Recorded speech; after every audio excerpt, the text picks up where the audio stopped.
Cedarwood Manor. A name whispered, never spoken aloud. It was a place of legend, a relic of a bygone era where whispers of its grandeur still echoed through the town. It stood at the edge of town, a looming shadow against the fading light. The manor was a sentinel, watching over the town with a silent, eerie presence that sent shivers down the spine of anyone who dared to look too long. Once, it was magnificent. Towers scraped the sky, reaching for the heavens with an audacity that spoke of its former glory. The architecture was a marvel, a testament to the craftsmanship of a time long past. Windows glittered in the sun, casting a kaleidoscope of colors that danced across the grand halls. The light would filter through, illuminating the opulent interiors that were once filled with laughter and music. Now the manor was a husk, eaten by time. The walls, once vibrant and full of life, were now crumbling, a mere shadow of their former selves. The grandeur had faded, leaving behind a skeleton of what once was. Ivy choked its walls like grasping claws, nature reclaiming what man had built. The greenery was relentless, creeping into every crack and crevice as if trying to erase the memory of the manor's past. Glass in the windows was long gone, replaced by darkness. The empty frames stared out like hollow eyes, watching, waiting. The silence within was deafening, a stark contrast to the lively past it once knew. The Cedarwood Manor held secrets, dark, terrible secrets. Whispers of tragedies and untold stories lingered in the air, a heavy presence that could be felt by anyone who dared to step inside. The path to the manor was lost, reclaimed by nature. Overgrown and forgotten, it was a journey through time, each step taking you deeper into the past, into the heart of the manor's mysteries. Weeds snaked between cracked stones, leading to a rusted iron gate. The gate, once a grand entrance, now stood as a barrier, a warning to those who might venture too close. It hung open, creaking in the wind like a mournful cry. The sound echoed through the empty grounds, a ghostly reminder of the life that once thrived here. No one dared to go near, not anymore. The manor had become a place of fear, a haunted relic that the townsfolk avoided at all costs. Stories of strange occurrences and ghostly apparitions kept them at bay. The manor had a way of getting under your skin. It was an unsettling presence, a constant reminder of the unknown. The air around it was thick with tension, as if the very ground it stood on was cursed. It burrowed into your thoughts, whispering of things best left undisturbed.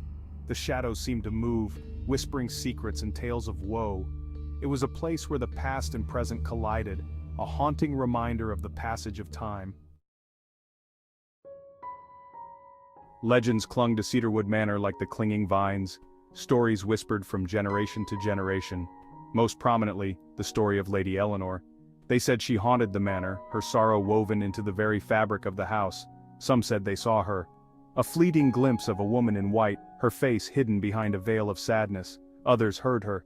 The mournful strains of a piano played on moonless nights when the wind howled. A soft sob carried on the breeze. Were they real or just tricks of a mind desperate to believe? No one dared to find out. The fear was too real, too deeply rooted. Despite the fear, the manor held a strange allure. Its decay had a melancholic beauty. On sunny afternoons when the wind was quiet, one could almost imagine the manor in its prime. Laughter echoing in the halls, music drifting from open windows, the scent of roses heavy in the air. But then, a cloud would cover the sun and the illusion would shatter. The laughter would turn into the mournful creak of the house settling.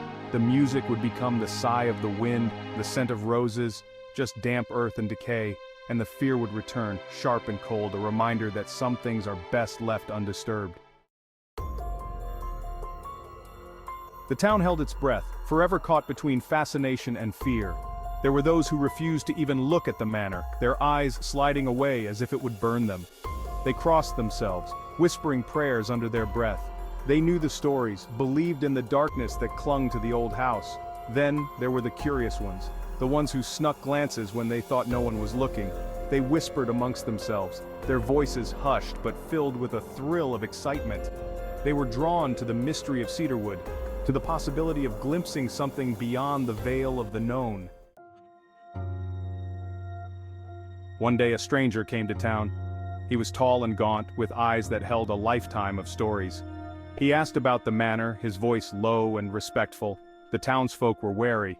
They told him the stories, their voices tinged with warning. But the stranger, he only smiled. He wasn't afraid. He spoke of Lady Eleanor not with fear, but with a strange sort of sadness. He spoke of her beauty, her kindness, her tragic fate. He spoke of a love lost, a heart broken beyond repair, and for the first time the townsfolk saw the manor and Lady Eleanor in a new light. The stranger, whose name was Edward, rented a room at the old inn. He spent his days exploring the town, talking to the elders, piecing together the fragments of Lady Eleanor's life. He learned of her beauty, her grace, her kindness, but he also learned of her sadness. She had loved a young man, a soldier who had left for war and never returned. The townsfolk believed it was this loss that had broken her spirit, that had led to her untimely demise. They said she had died of a broken heart, her spirit forever tethered to the house where she had last known happiness. Edward found his way into the manor. The townsfolk watched him go, a mixture of fear and fascination on their faces. He emerged days later, his clothes torn and dusty, his face pale and drawn. He refused to speak of what he had seen, but his silence spoke volumes. He showed them what he had found, a portrait of Lady Eleanor hidden behind a decaying tapestry. She was beautiful, yes, but her eyes held a deep, bone-deep sorrow. It was a sorrow that spoke of more than just a lost love. It hinted at a secret, a pain so profound it had leached into her very being. Edward stayed in the town for weeks, his presence a constant reminder of the manor and its secrets. The townsfolk whispered about him, their eyes filled with a mix of curiosity and fear. They knew the stories, the legends that surrounded Cedarwood Manor, but none dared to venture close. Edward, however, was different. He was drawn to the manor, as if an invisible thread connected him to its past. He discovered a hidden room in the manor, a room filled with Lady Eleanor's belongings. The air was thick with dust and the room seemed untouched by time. It was as if Lady Eleanor had just stepped out, leaving behind a piece of her soul in every object. Edward felt a strange connection to her, a bond that transcended time and space. There were letters, tied with faded ribbon, and a diary bound in worn leather. Each letter was a window into Lady Eleanor's heart, revealing her deepest emotions and desires. The diary, with its worn pages, held secrets that had been buried for decades. He spent hours deciphering the faded ink, his heart growing heavier with each passing word. The diary spoke of a love so profound, yet so tragic, that it left Edward breathless. He could feel Lady Eleanor's pain, her longing, and her despair. It was as if he was reliving her life, experiencing her joys and sorrows firsthand. The letters told a story of love and loss, of a love forbidden by society. Lady Eleanor had fallen in love with a man who was not of noble birth, a man whose society deemed unworthy of her affection.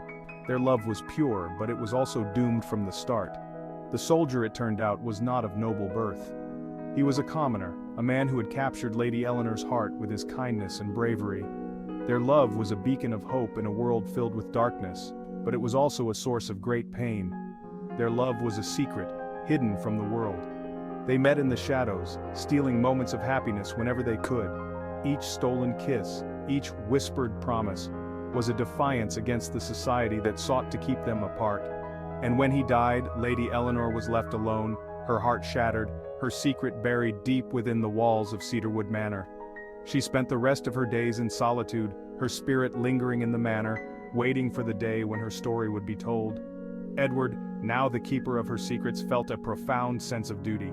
He knew he had to honor Lady Eleanor's memory, to share her story with the world, and to ensure that her love, though forbidden, would never be forgotten. The diary revealed a darker truth, one that had been hidden away for years, shrouded in mystery and sorrow. Lady Eleanor had not died of a broken heart, as the townsfolk had long believed. The truth was far more tragic and haunting. She had taken her own life, unable to bear the pain of her loss and the weight of her secret, the secret that had tormented her every waking moment, a burden too heavy for her fragile heart to carry. Her last entry was a gut-wrenching confession of despair, a plea for forgiveness from the love she had lost and the society that had condemned her. The words, though faded, still carried the weight of her anguish, each letter a testament to her suffering. Edward, her loyal friend, shared Lady Eleanor's story with the townsfolk. He could no longer bear the burden of her secret alone. He spoke of her love, her loss, her despair. He recounted the days of her happiness, the moments of her deepest sorrow, and the unbearable weight of her secret. He spoke of the cruelty of a society that would condemn a love so pure, a heart so true.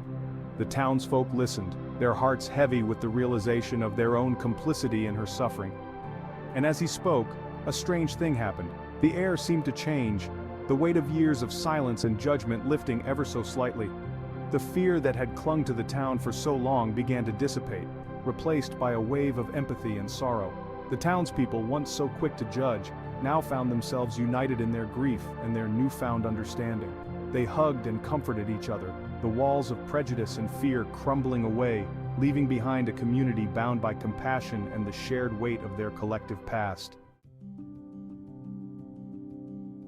The townsfolk finally understood. Lady Eleanor wasn't a vengeful spirit, she was a heartbroken woman trapped by her past. They began to see the manor not as a place of horror, but as a monument to a love denied, a life cut short. They started to care for the manor, clearing the overgrowth, mending the broken windows. They held a memorial service for Lady Eleanor, laying to rest the rumors and fears that had haunted her for so long.